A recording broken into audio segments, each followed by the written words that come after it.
Welcome to USA Global TV and Radio, where our mission is to provide education, entertainment, hope, and inspiration. USA Global TV and Radio connects you with experts and audiences all around the world every single day to help you succeed in business and to live a richer life. Visit us at usaglobaltv.com to learn about career and life-changing training and mentoring programs like the Listening Mentor. Subscribe to our newsletter to stay informed about our special programs and offers. Discover how you can become a guest on one of our shows or a host or producer of a USA Global TV and Radio show of your very own. That's USA Global TV and Radio, where the doctor is always in.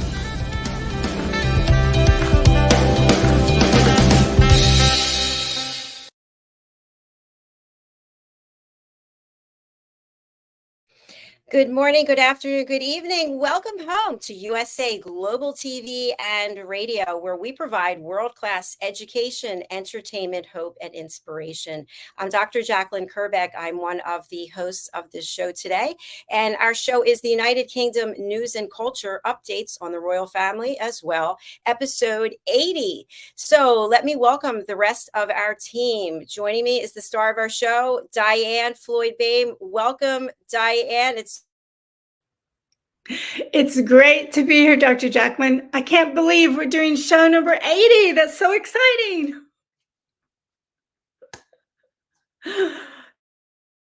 Yes, it sure is. It's very exciting. And I'm excited to welcome our expert correspondents from the United Kingdom. Let us welcome Mr. Simon MacDonald. Welcome to the show. Hello. Hello again. I mean, this is it. 80. Happy birthday. I should have had a big cake here today, I think. So, yes, it's an incredible journey that we've been on through. 80 episodes. Who would have believed it? Amazing.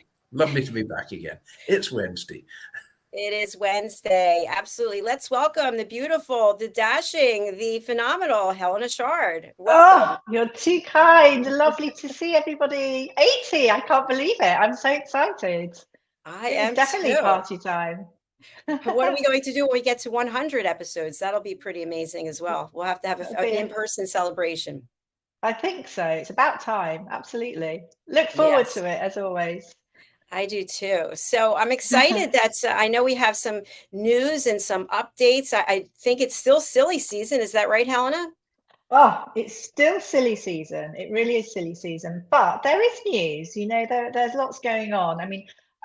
It is silly season. I'll tell you why, because Fox News contacted me today and wanted to know the update on this £700 tip that Kate Middleton had left. So she's been spotted out and about at a festival, and because she lives at this point, it's sort of holiday season, and that's why we call it the silly season. So basically, media grabs at straws to bring any kind of news. So as we know, they live at this time. It's Anma House is their house in Norfolk, near Holcombe Beach, that beautiful Holcombe Beach, where lots of movies are shot. And we have once or a few times shown that beautiful, beautiful movie of all the royal horses who also go to Holcombe Beach to have their summer holiday. But anyway, so Princess Kate and her friend Rose Hanbury, who live on Houghton, sort of on the grounds in Houghton Hall, were seen attending a music festival. It's now sort of got to the point that people are saying, oh, Princess Kate, she's attended this rave, what's she been doing? It's actually a 24-hour music festival, and it's an incredibly posh music festival, I have to say. And it's live on the Houghton Hall estate, Houghton estate. And they live nearby, and obviously her friend Rose Hanbury lives there too. But she happened to be having dinner, and it sort of came up. Let's go for a little while and watch the bands play, etc. And I think it was a bit of a worrying time for Princess of Wales, Kate, because she suddenly thought, oh my goodness. So she sat and spoke to security, and they thought it would be fine. So she had lots of plainclothes people with her. And she was seen drinking martinis and having a wonderful time. But, Fox News wanted to know about this £700 tip that was left. which I just think, really, is that news? I mean, I know I'm sharing it with you, but it's like silly season, and obviously, if she's in a group, it's not. I can't imagine the Princess of Wales has run up with £700 to leave this tip, but so that's the story at the moment, and she was spotted, and I hope she had a good time. I really do. It's one of those things that's held once a year, and it's a 24-hour, literally non-stop music festival. So that's something. And I mean, there's a lot of royal bits and pieces going around. I mean, as we know, it's coming up to the first year of our wonderful Queen Elizabeth's passing, and shortly people will be travelling to Balmoral, not necessarily to Balmoral traditional castle where the late Queen Elizabeth stayed and everyone used to congregate, but I know that King Charles, Queen Camilla are going to be at Birkhall, which is his favourite place, and people are going to be joining them in dribs and drabs shortly. And I think today actually is the last day that Balmoral's open, because it was extended to the public to go and enjoy the grounds and just have fun, because it really is a beautiful, stunning place. So actually that estate was bought by Prince Albert, so it really is a private estate. So that's what's been going on. I also think as well, it's just a little tidbit that I have learned, is that the Royal Standard flag, as we know, flies on Buckingham Palace, and we always know when the King's on site, as you see it, obviously flying. But now Clarence House, which is where Charles and Camilla have lived and still do, which is quite close to Buckingham Palace, apparently now it's treated as one estate, which I find bizarre. So it could, when the flag is flying, they actually could be in Clarence House. I don't know whether that's because there's building works going on, but I found that quite interesting, that they're making a few places like into one estate. And another thing that everyone's been talking about over the silly season, although I don't think this is silly necessarily, is royal tartan. And I know this is something we've discussed as well previously, but just royal tartan and how people absolutely love tartan. I think it's a love it or hate it situation. And obviously King Charles loves his Balmoral tartan that he wears. But his son, future King William, doesn't. He doesn't like tartan at all. And I think you can only wear the Balmoral tartan if you are royal, or if you're the King's piper. And it's beautiful. I don't know if you remember the colour of it. It's this beautiful sort of, it's almost got like a duck egg blue in it. But the last picture, the last lovely photograph that we saw of the late Queen Elizabeth, when she met Liz Truss, she was wearing that beautiful kilt as well. That was the last time we saw her. And so do you love tartan? Do you hate tartan? I know that years ago as well, there's Royal Stuart tartan, which is quite red, and I think it was sort of Queen Victoria time, and I think the royals wanted to use that as their main tartan, but it was just so loved by everybody, that it didn't happen. And then you've got the Strathern tartan, which I'm sure Simon knows more about. And sometimes we've seen Kate wearing this, which is like a lovely sort of little scarf that she'll wear. They used to be known as the Earl and Countess of Strathern, I think. So there we go. But I mean, I'll pause for breath, I think. But it's just, I think it's an interesting one. Do you love tartan? Do you wear tartan? I'd love to know everyone's views. Well, sounds like a great name for a new TV show. Do you love tartan? Do you love tartan? Woo!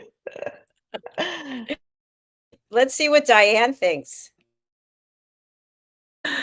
Actually, I was waiting to hear what Simon had to say, but I've never worn one. So I would be part of a silly person wearing it, because I understand they're supposed to be very heavy, 9 yards. I think Simon taught us once. And I thought maybe if I wore 9 yards of material, I could get slimmer hips. Sorry.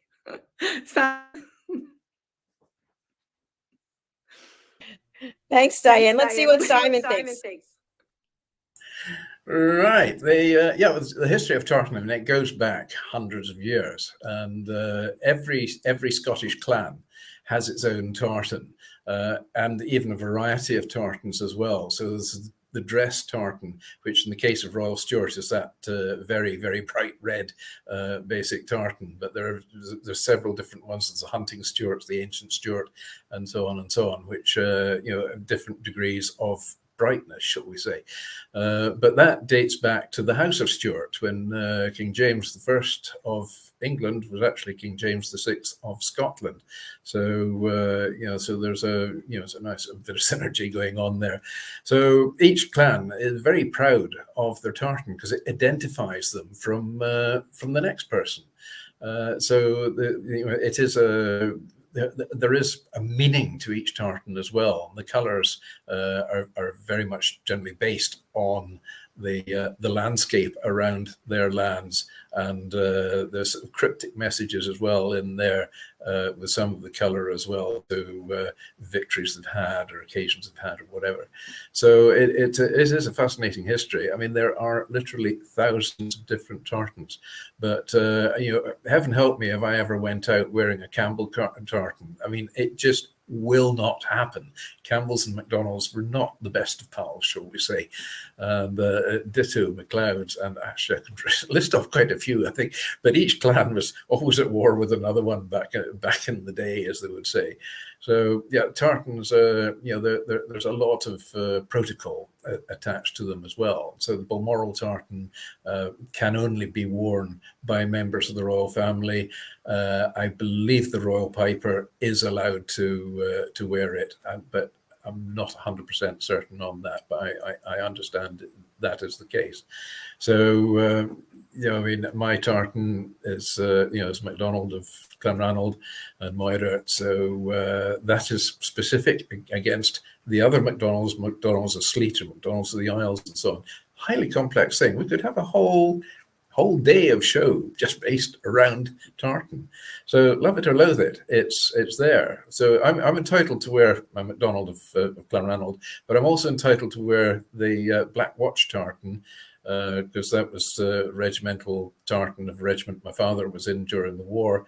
So I, as a descendant, am allowed to wear that tartan as well. And I have a Black Watch kilt in addition to my own one. That's really interesting. And a question I have is, this probably is ridiculous, but can you make your own tartans? I know Diane's got a sewing machine and she's looking to do some projects. Could she make tartans for all of us? Or do you have to get them in certain place? Your own tartan, the pattern of tartan, is something which gets registered and to make the tartan official. Otherwise, it can't be called a tartan. It's just it's a pattern or a check pattern, if you like. When Diann made reference there to the 9 yards, the full 9 yards, that is the amount of material that goes into making a kilt. So with all the pleats, they're so so closely bound at the back that you can never actually lift a kilt up and see what's underneath it, because when you do it, you just get a handful of these pleats and it all cascades down like a curtain, and so the crown jewels and the history are all hidden from sight. Well, we're not going to ask for show and tell, but another episode.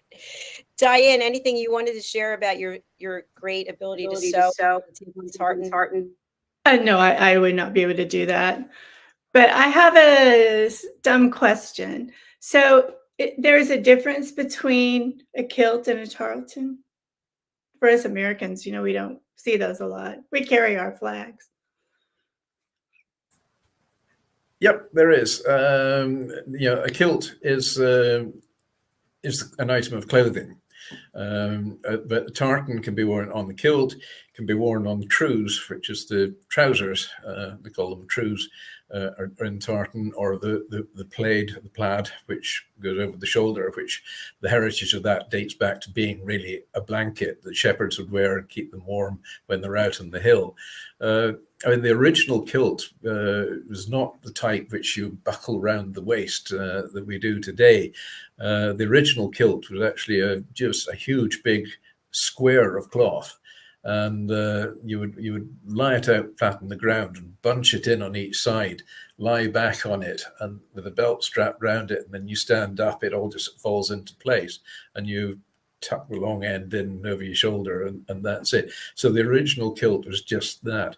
You do occasionally see people wearing the traditional kilt, but very, very, very seldom, because there's not many people know how to put it on, or even what it actually looks like. So if you want that, you've got to watch the series of Outlander, and you'll get a pretty good idea of what that's all about.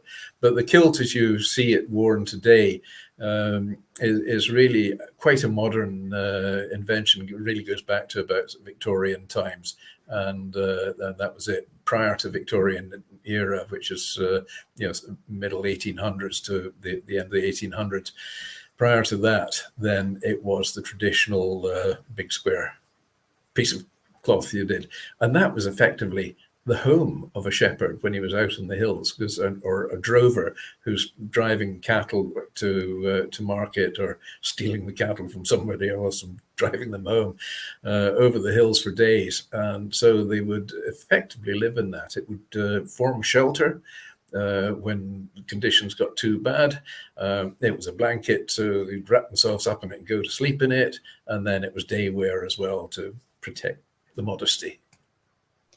Sounds like an all-in-one.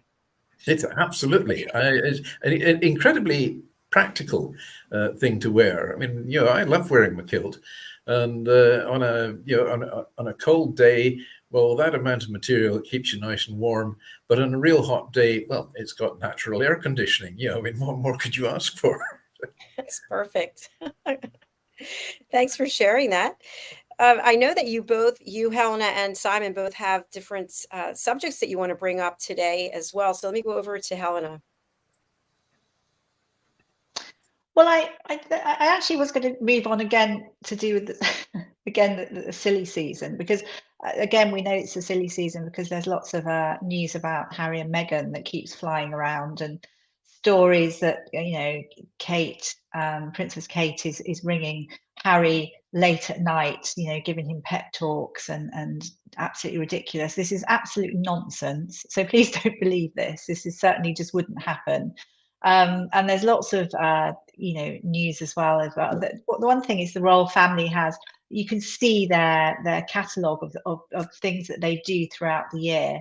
And one thing that I've noted is that it almost seems that when Prince William is about to do something, or be in this event, or I don't know what it might be, or a charity event, etc., in a different country, it's planned and in advance, and you sort of can see this trickle that Prince Harry ends up in the country that William is going to be in. So that's a really funny situation. But I think as well, there's been talk about this new, are they coming back? Are they plotting this Hollywood comeback? And there's a book that I think the rights of this book, Carly Fortune wrote it, Meet Me at the Lake. That now it seems that Harry and Meghan want to produce this movie, as it's very similar to their lives. So it's almost like a rom-com.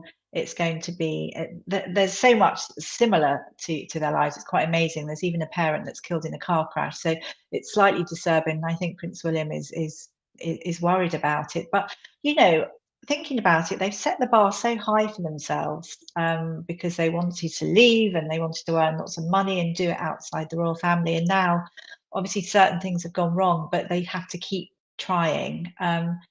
And if they hadn't have set the bar so high, which is an interesting one in life, I think, as well, when you think about yourself, they wouldn't have to do that. So it's interesting because it was said that they bought the rights, which cost $3 million. But in fact, it was Netflix that bought the rights.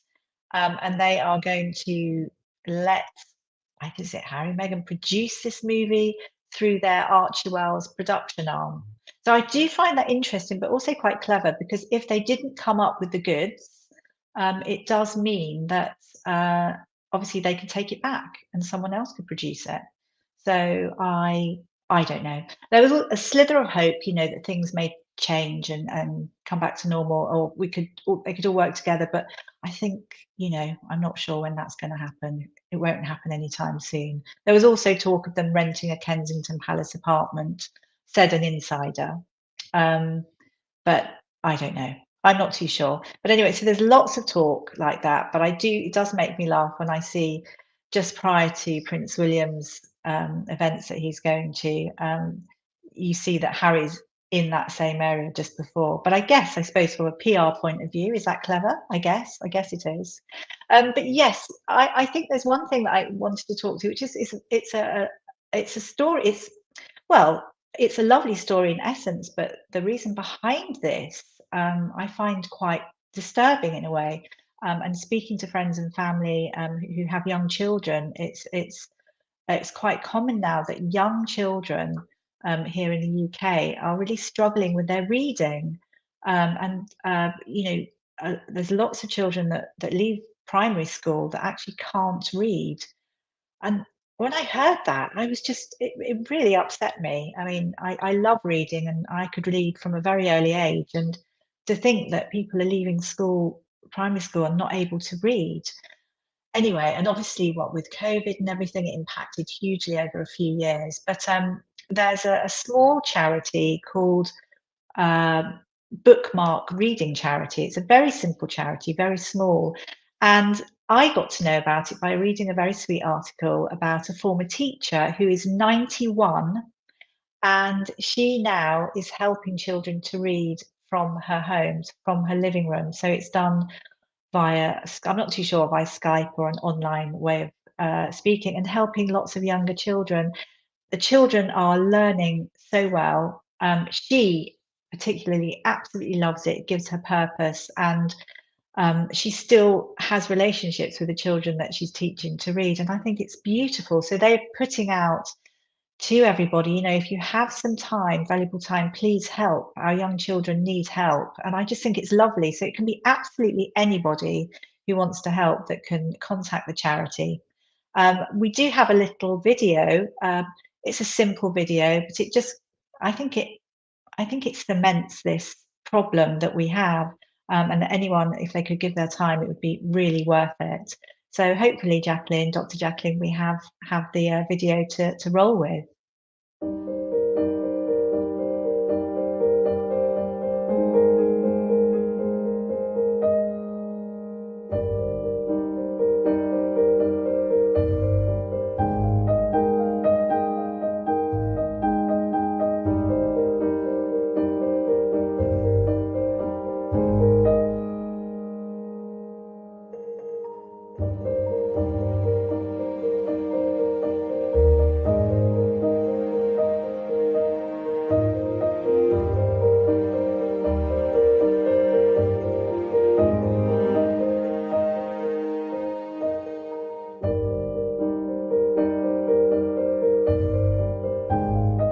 Feeling lost?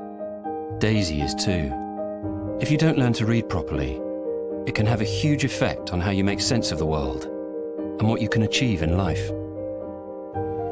Give a little of your time to help a child to read, and you'll help them make sense of more than just words. Bookmark. Change a child's story.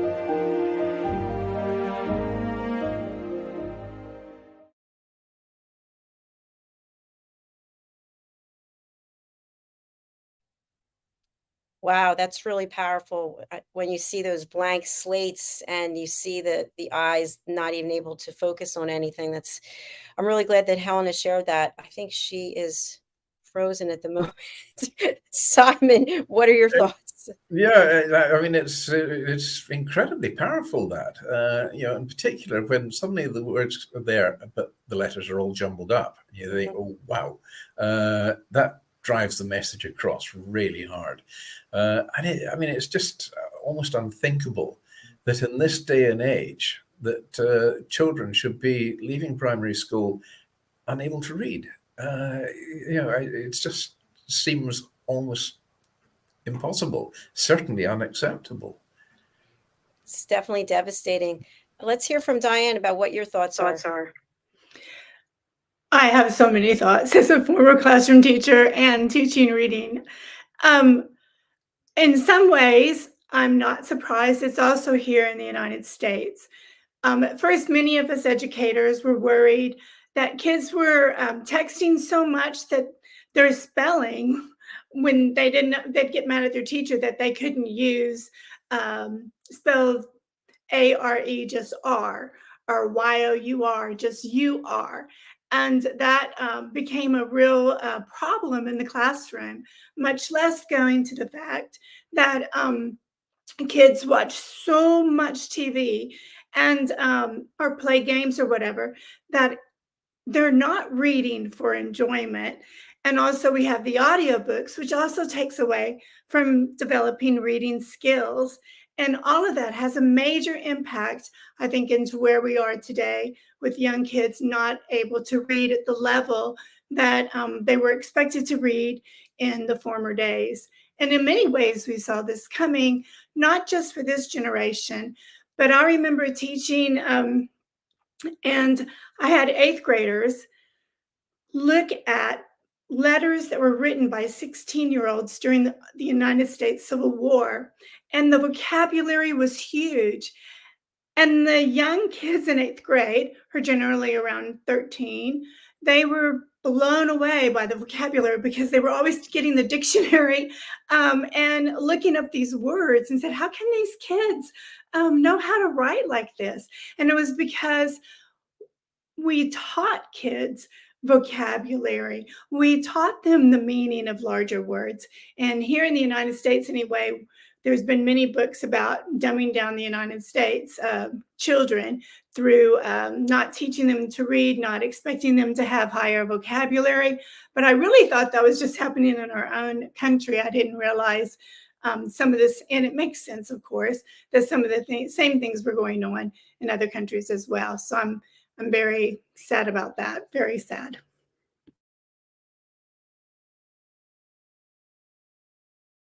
Yeah, Helena's back. Hi, Helena. Hey, Welcome back. I lost you. That's interesting. I did catch what Dianne was saying. That was really interesting. But yeah, it's one of these things that's happening in our country, which I never thought I'd hear it. But there you go. It's incredible to me with all of the technology that we have, and now, of course, artificial intelligence, that I guess the dependence on these devices or the accessibility of these devices has really had a major impact on children's ability to read. There's so many distractions and so many shortcuts and slang. But I would think that in this day and age, we would have solutions for all of that. Yeah, absolutely. I mean, I think it's a bit of a two-edged sword, with the laptops and mobile phones in particular. I mean, the mobile phone is taking over absolutely everything because you can get your emails on it, you can see movies on it, you can do everything under the sun, text and WhatsApps and all the rest of it, and Twitter or whatever it's called this week. All these things, and you can even actually make a phone call on it. And I think a lot of people have almost lost sight of that now. And they say, phone call, why? When you can text. But it's the language that's built up around texting now, because in today's rush, everybody is abbreviating things. So spelling has gone out the window. And as Dan said, that UR is done the letter U and the letter R rather than YOU and ARE. So all the abbreviation now is actually creating its own form of illiteracy. And then people like us who are used to opening a book and reading the accepted and correct spelling are becoming illiterate to this new language that's sprung up as well through abbreviating everything on text and so on. So that's my views of it. It's getting a bit complex, isn't it? Thank you so much, Simon. And Helena, thanks so much for sharing that video. That's good. Can I just say one thing, if that's okay? I'm not too sure whether it was brought up, but I was sort of fairly alarmed. I spoke to my nephew. He doesn't live in this country, and we were talking about writing essays and things like that, because obviously years ago, literally years ago for me, you know, you'd spend such a long time researching, and you'd write these essays and everything. And obviously, you need to be able to read and write. And I was talking to him about education. He is going to be 18 very soon. And he said, no, you know, you can get the AI bots, you know, app bots or whatever they are to write essays now.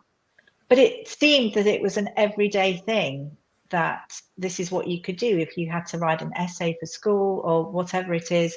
You can literally give it to this AI bot or app or whatever it is, and there you go, it's produced in minutes. Well, that is I see that, you know, somewhere along the line as a positive, but actually, you know, how do you learn when you can just call on something that can just bring up a perfect essay?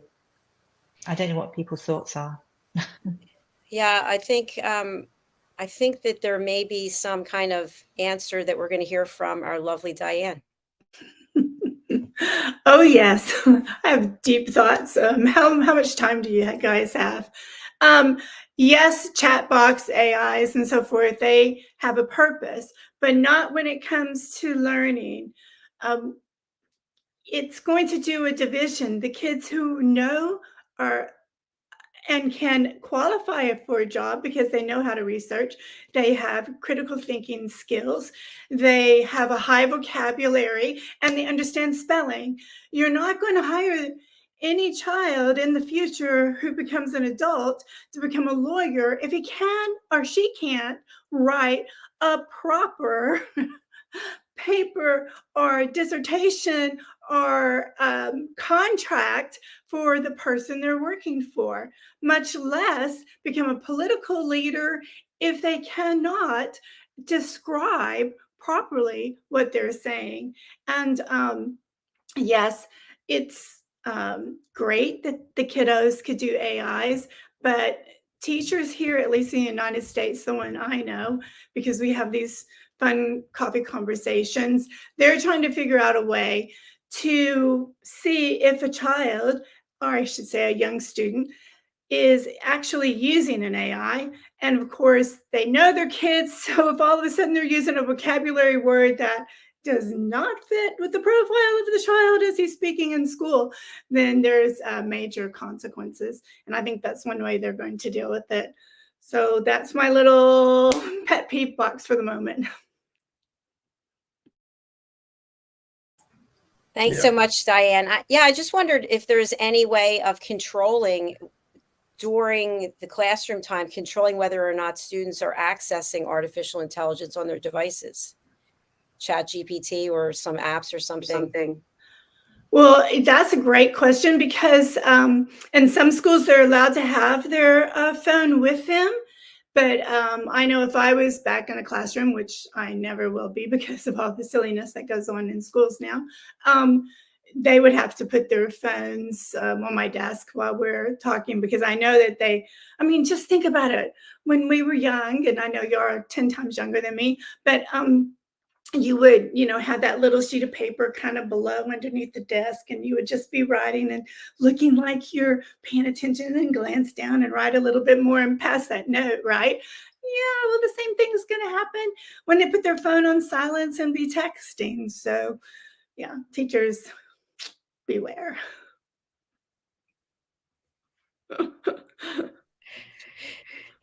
No one's putting anything past Diann, that's for sure. So don't even try it, kids. Don't try this at home or in school. So I love this conversation. Simon, I know that there's a topic you really wanted to speak about today as well. So let's go over to you. Yes, this is an amazing story, which is born out of tragedy, really, but it's got a very happy ending at the moment. It's about a young boy, an 8-year-old boy called Tony Hudgall from England. And Tony, as a baby, was really badly abused. And by 41 days old, he had to have both his legs amputated. He'd been so badly abused. I mean, it was a horrific story. His natural parents were put away in jail for only 10 years. And really, that's far too lenient a sentence for the kind of abuse that went on. So this young boy. He's been adopted now, and he's been fitted with prosthetics, and he is just unbelievable. I mean, he is a serious inspiration. At 8 years old, he said, "Oh no, I'm going to crack this. I'm going to do something." And so he set about to raise money for the hospital, the children's hospital where he was based, and that's the HELENA Children's Hospital. And he wanted to raise £500 for them. So he put his mind to it. And with all the different events that he has done and fundraising things, he's actually raised over 1.7 or 1.8 million pounds now. So he's way over the £500 which he originally set out to do. Just recently, he decided he wanted to climb a mountain. So he went up the Lake District and climbed one of the mountains in the Lake District. He's done that. Now he wants to climb the highest mountain in England, Scafell Pike, again up in the Lake District. So that's his next challenge. Now this kid is extraordinary. He's been given the Pride of Britain Award, the British Citizen Youth Award, the UK Points of Light Award, which was given to him by the Prime Minister. He was invited to 10 Downing Street. And also on the back of this as well has been the introduction of Tony's Law. And Tony's Law now is to ensure that there are proper sentences, harsher sentences put on perpetrators of child abuse, because I mean it's a horrific thing. And this boy Tony has just really he's captured the imagination of the nation.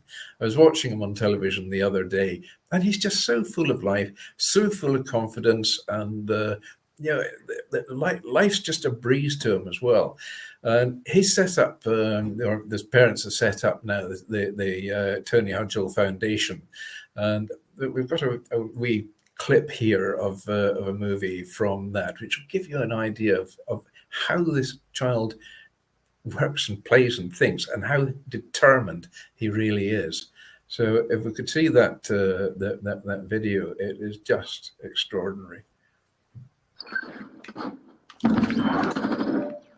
My old parents weren't very nice to me. Someone needs to do my top one, but I'll try. Bad people aren't my type because they're bad and they're not very nice. My organs wasn't working because of my injuries. Loads of fractures. I was only a tiny baby. I don't know why they did that to me. I can't do a thumbs up, but this one I can. They said I would never be able to walk or talk. I proved the doctors wrong. I raised over 1.7 million for the hospital who saved my life.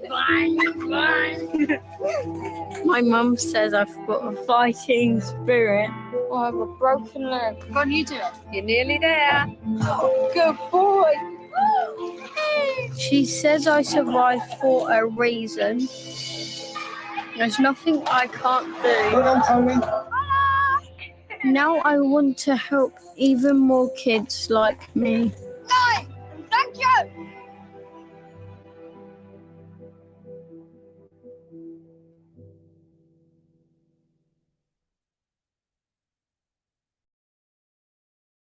It's quite an incredible, so emotional that, I get welled up every time I see that video. It's quite extraordinary. He's got to be the bravest kid I think I've ever come across in my life. Absolutely amazing, a real inspiration. And that venture he had climbing the mountain, he said there's no mountain tall enough for him now. Now that he's done his first one. And he raised for 4 charities, including one which is very close to this station, and that's for the Crohn's Colitis Foundation in the UK. So he's just, he's a living inspiration. And he got his inspiration, he says, from Captain Sir Tom Moore, who we all remember in the COVID crisis, knocking on the door of 100 years old and decided to walk for charity in his garden, and he raised millions of pounds in doing this and became a great inspiration for us all. But Tony's grasped this one, and and really he's almost outshone Captain Sir Tom Moore. Absolutely amazing child. So as I say, the next one he's looking at now is Scafell Pike. So once he's done that, there's only one more to go, and that's Ben Nevis in Scotland, which is the highest one in the UK. And I have no doubt that he would be able to do that. I think when they televised and showed some of this climbing, which he did before, there were a lot of the adults and so on who were so out of breath by the time they got to the top of the mountain. And there's young Tony waving the flag up in the air like this, and and he's just full of beans. He has the kind of energy that would put a nuclear power station to shame. He really is quite a kid. Wow, that's really moving. I feel very emotional myself, just thinking of how many blessings we all have, and then to see how hard he has to fight every day, and yet it's natural to him now, and he doesn't even complain about it. No, he actually he turns it almost to an advantage to him as well. I mean, there it was. He said, "There's nothing I can't do," and I think if we all put our minds to it as well, there's nothing that we can't do. If you put your mind to it, you can do it. There is a way. Yeah, for sure. And I'd love to have some fundraising tips from him, because I fundraise for the Crohn's Colitis Foundation and I can't get that kind of money. So it's fantastic. We're actually at the end of our show. Helena, is there anything else that you wanted to add in terms of news? Oh, she is frozen, sadly. So let's go around and just anything you want to share, something that's come up for you, or anything you want to leave the audience with today. Simon, we'll start with you. Right. Well, actually, I had a phone call just earlier today as well, which left me speechless. Now, I mean, that doesn't happen very often. Last year, I won. In fact, you can just see it over my shoulder there. That blue and white award there. It's the Livewire Global Award, which I got for fisheries management. And I got a phone call today. So I said, "Oh, so you've been nominated for this award again." He said, "But I'm phoning up to tell you now that you've won it for the second year running." So I thought, and I still think when I hear that as well.